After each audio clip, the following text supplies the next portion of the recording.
안녕하세요. 유창선 목사입니다. 제가 지난 시간에 인에 대해서 영상을 올려드렸습니다. 근데 그 영상이 한 편으로 올리다 보니까 좀 길어졌어요. 1시간이 조금 넘었습니다. 그래서 영상을 시청하시는 분들이 지루할 수도 있습니다.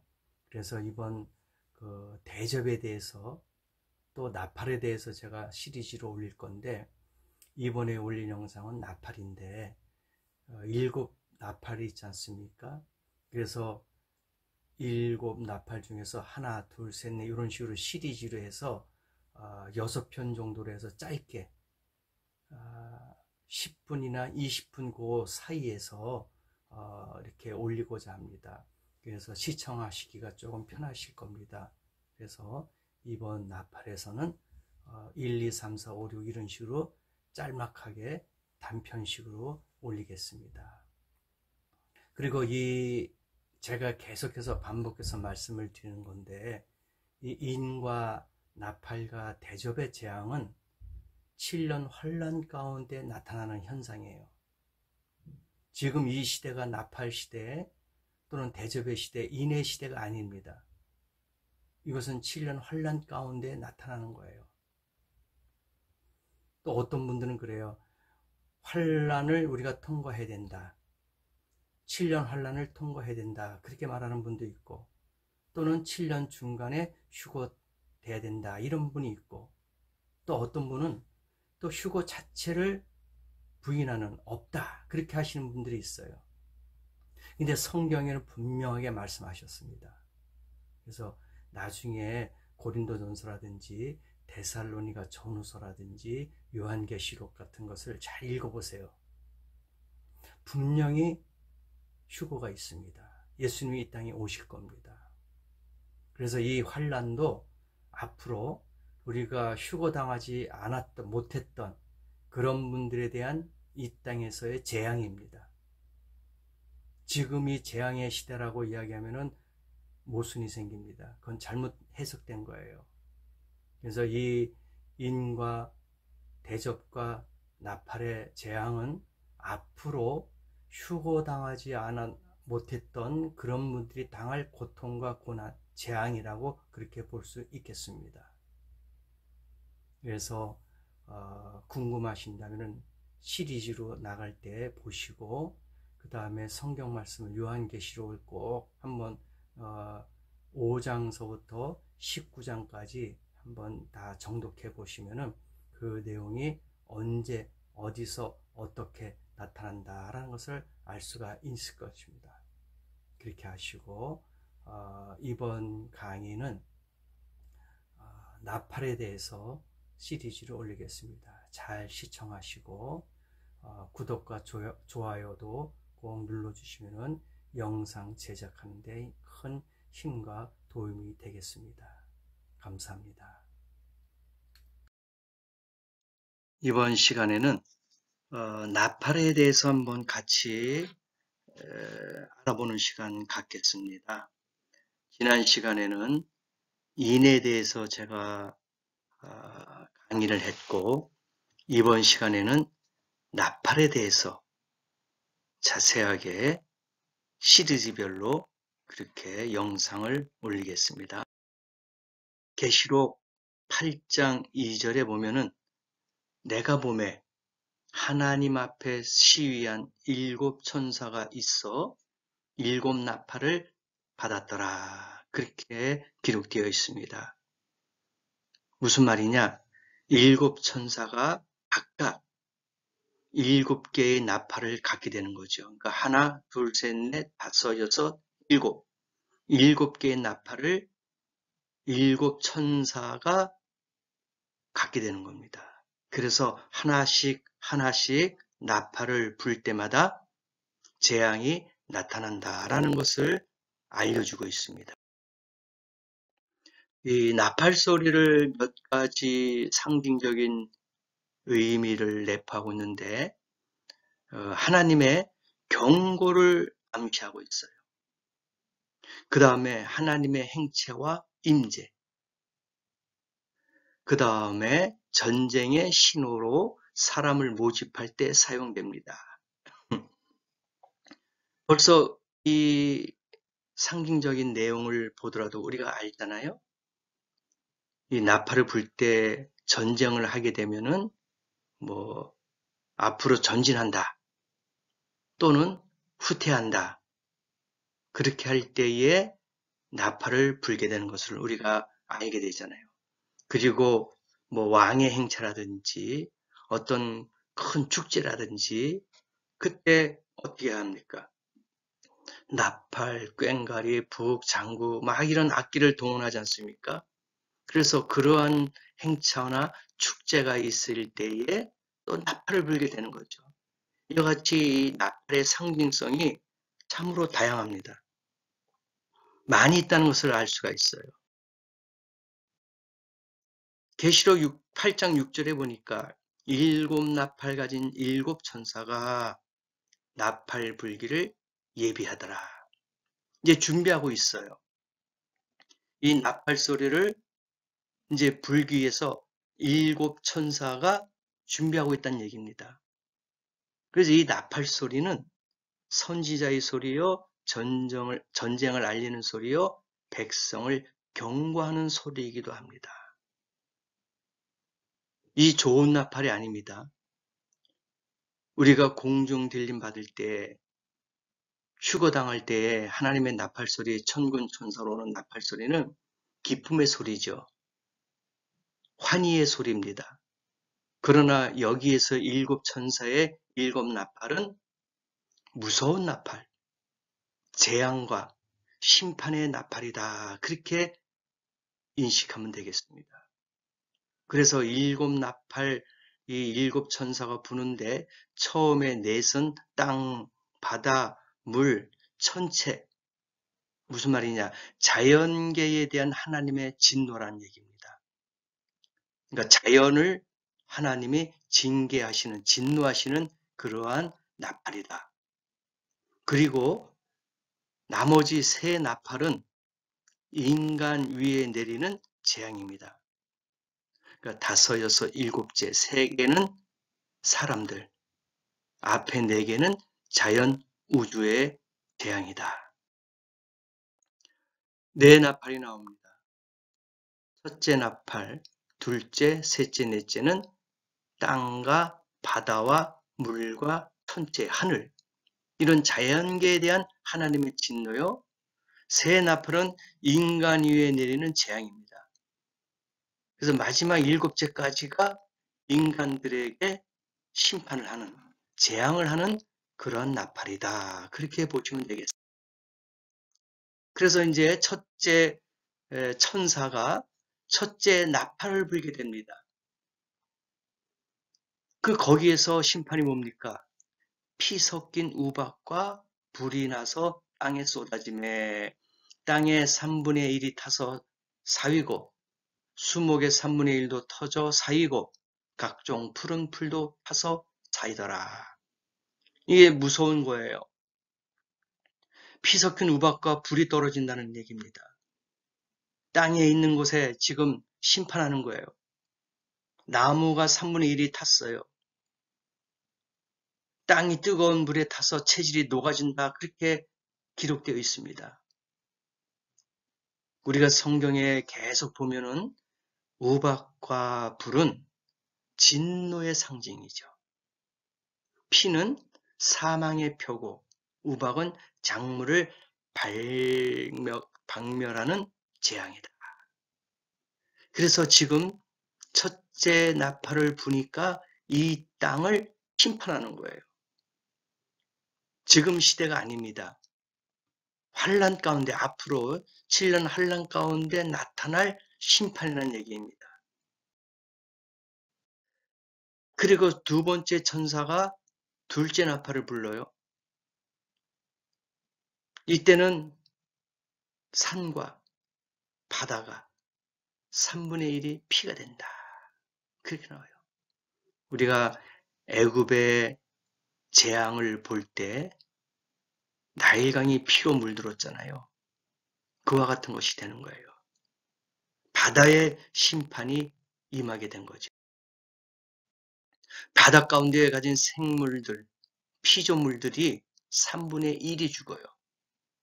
그리고 배들의 3분의 1이 깨어집니다. 어마어마한 죽음이에요. 피바다가 되는 거예요. 말 그대로 배가 파손되고 물고기들이 죽고 피로써 바다가 물들리니 먹을 수도 없지요. 사용할 수도 없는 물이 되는 겁니다.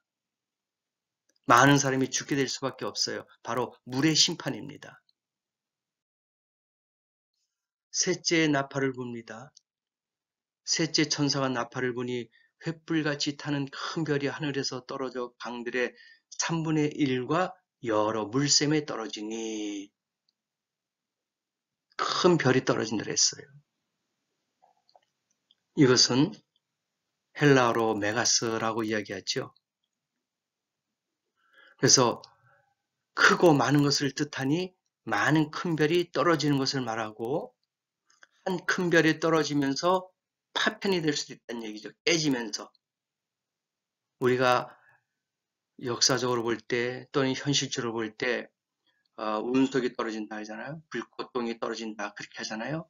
그럼 거기서 하나로 내려오다가 공중에서 산소와 결합하면은 거기서 터지게 되는 거죠. 깨지게 되는 겁니다. 그래서 그 운석이 여러 개로 수십 수백 개의 파편으로 쪼가게 되는 거죠. 그런 상태가 되겠죠.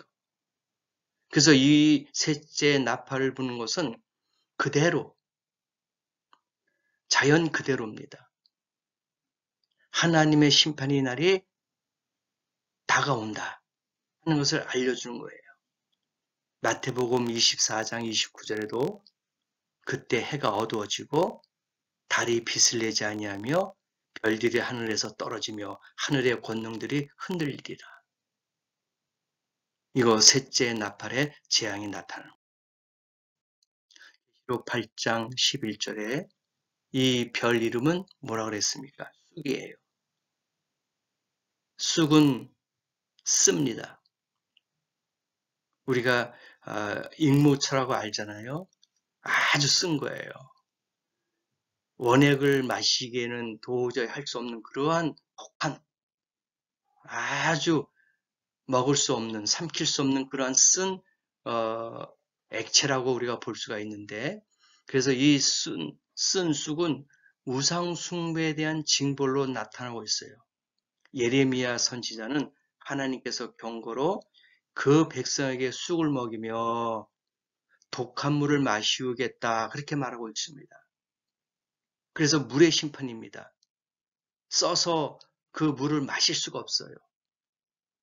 물은 생명 아닙니까? 우리가 음식은 며칠 섭취를 못해도 꼭 물은 마셔야 됩니다. 탈수로 인해서 쓰러지고 생명까지 이룰 수 있어요. 그래서 이 물은 귀한 겁니다. 물은 생명이에요. 그런데 물이 쓰게 되니까 마실 수가 없어요. 마신다 하더라도 토하게 됩니다. 너무 쓰니까 삼키지 못하는 거예요. 그래서 물의 심판이 나타나게 되는 것이죠. 넷째 나팔, 천사가 나팔을 부니까 해 3분의 1과 별들의 3분의 1이 침을 받아 그 3분의 1이 어두워지니 여러분 생각해 보세요. 먹구름이 쫙 몰려온다고 생각해 보세요. 그러면 우리가 하늘을 볼 때 먹구름을 보면 두렵고 무서운 마음이 들지 않겠습니까? 그런데 여기 보니까 3분의 1, 그리고 3분의 1이 어두워지니 얼마나 공포스럽고 두렵고 떨리겠습니까? 이게 넷째 나팔의 천체의 심판입니다. 하늘에 있는 태양, 달, 별들이 어지럽게 되는 거예요. 그래서 천체의 심판을 말하고 있어요.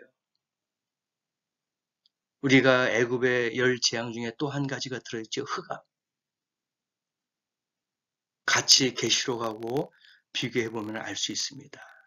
그래서 흑암의 재앙과 연결되어 있는 것이 바로 요한계시록의 넷째 나팔이다. 그렇게 볼 수가 있겠죠.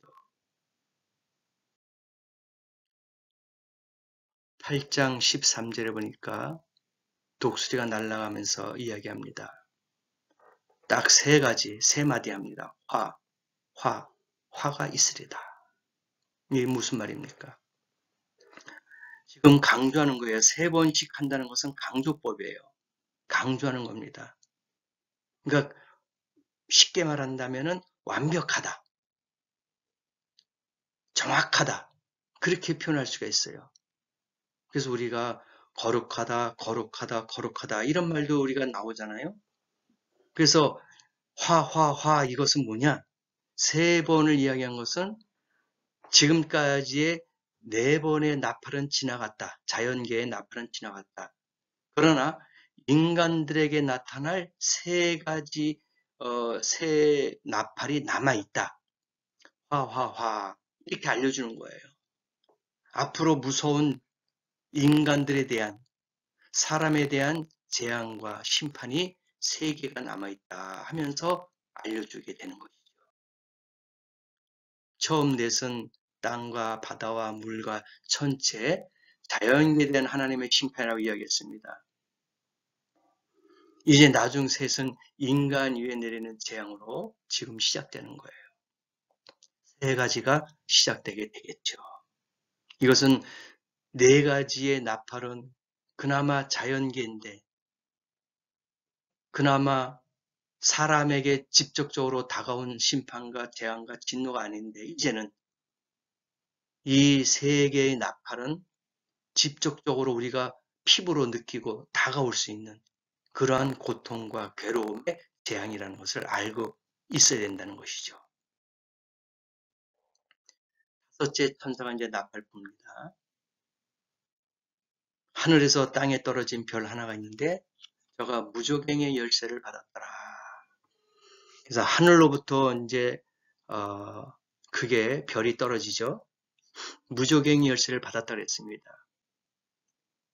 그 무조갱의 문을 열고 거기서 이제 무조갱에 있는 귀신들과 무조갱에 있는 귀신들의 왕 11절에 나오죠. 나오게 됩니다. 무슨 말이냐? 무조갱에 있는 귀신에게 자유를 주는 거예요. 사람들에게 이제 심판과 재앙을 주는 것이죠. 욥기에도 나오잖아요. 욥이 당대의 의인이지만 마귀 사탄이가 하나님에게 요구를 하지요. 시험을 주겠다. 그 시험을 이길 수 있나 한번 보겠다. 그럴 때 하나님이 그랬잖아요. 목숨만은 건들지 말아라. 생명은 건들지 말아라. 그러나 다른 것은 다 허하겠다. 그랬을 때 욥은 그 시험을 통과했어요. 이와 같은 거예요. 이제 다섯째 나팔이 불려질 때에 그러한 인간에 대한 심판, 징계가 나타나는 거죠. 저가 무조갱을 여니 그 구멍에서 큰 풀무의 연기 같은 연기가 올라오매 해와 공기가 그 구멍의 연기로 인하여 어두워지며 이제 공포스러운 거예요. 큰 재앙이 지금 오고 있는 중입니다. 두려운 날이 되고 공포스러운 날이 되는 것이죠.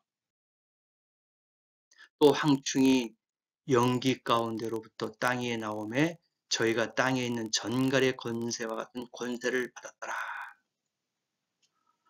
우리가 전갈 이게 침에 쏘임을 받지 않았기 때문에 모르지만은 우리가 많은 사람들의 그 경험이라든지 또 그 다음에 그 전갈에 대한 연구를 보면은 치명적이죠. 사람이 마비가 되고 생명까지 목숨까지 잃어버리는 그러한 전갈이 무섭다는 것을 우리는 알고 있잖아요. 그래서 전갈의 권세와 같은 권세를 받는 거예요. 그러니까 고통도 주고 괴로움도 주고 아픔도 주고 죽음까지 줄 수 있는 그러한 고통의 권세를 갖고 나타나게 되는 것이죠. 그런데 조금 전에 제가 욥기에 대해서 욥에 대해서 말씀드렸듯이 땅의 풀이나 푸른 것이나 각종 수목은 해하지 말고 오직 이마에 하나님의 입맞지 아니한 사람들만 해하라 하시더라. 하나님이 허락하는 범위가 다 있어요. 이거는 된다, 이거는 안 된다. 하나님께서 기준점을 잡아주신 거예요. 그래서 계시록 9장 4절에도 마찬가지예요. 하나님이 이거는 되고 이거는 안 된다고 잡아주신 거죠. 허락하신 거죠. 그러나 그들은 죽이지는 못하게 하시고 5달 동안 괴롭게만 하게 하시는데 그 괴롭게 함은 전갈이 사람을 쏠 때의 괴롭게 함과 같더라. 생각해 보세요. 얼마나 고통스럽습니까? 죽고자 해도 죽지 못해요. 죽음이 피해간대요. 우리가 연상해서 한번 생각해 보십시다. 풀무불 속에, 그 불 속에, 지옥 불 속에 들어갑니다. 불못에 들어가요. 거기에는 구더기도 죽지 않는데요. 그러니까 죽고자 해도 죽지 못해요. 너무 고통스럽고 괴롭고 하니까 차라리 죽여주십시오. 이런 말이 나오는데 죽을 수도 없대요. 그만큼 고통과 괴로움을 당할 수밖에 없다는 거예요. 죽음이 피해가는 겁니다. 내가 스스로 죽으려고 해도 죽음을 받아들이지 못하는 거예요.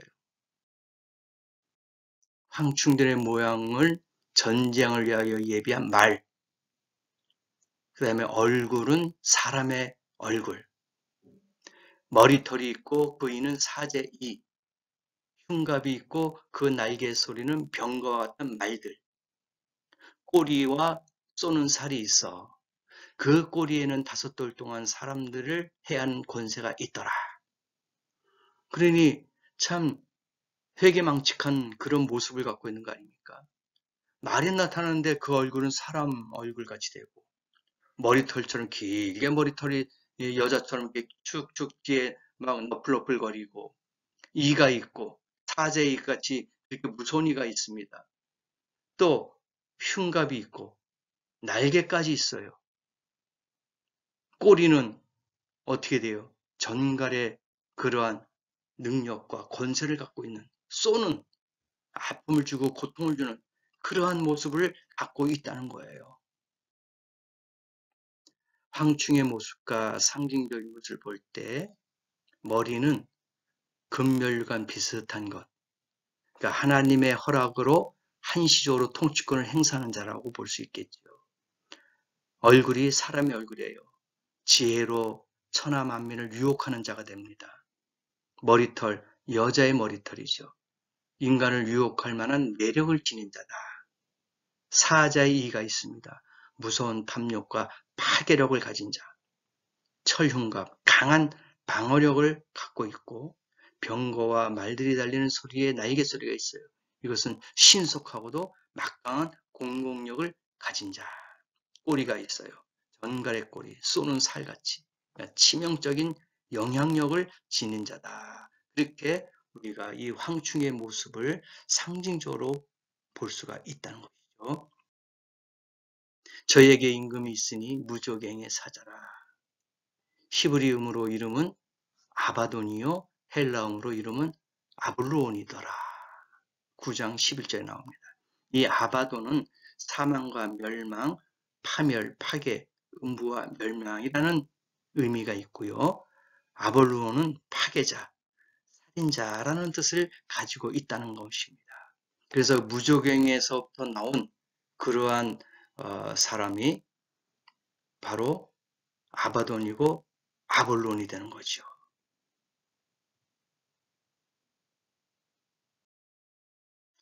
첫째 화는 지나갔으나 보라 아직도 이후에 화 둘이 이르리로다. 예, 화가 3개 남았다 그랬습니다. 그런데 첫째 화가 이제 지나갔어요. 앞으로 2개의 화가 또 나타날 것입니다. 그래서 여기까지가 첫째 화가 되는 것이고 다음 시간에 둘째 화로 넘어가겠습니다.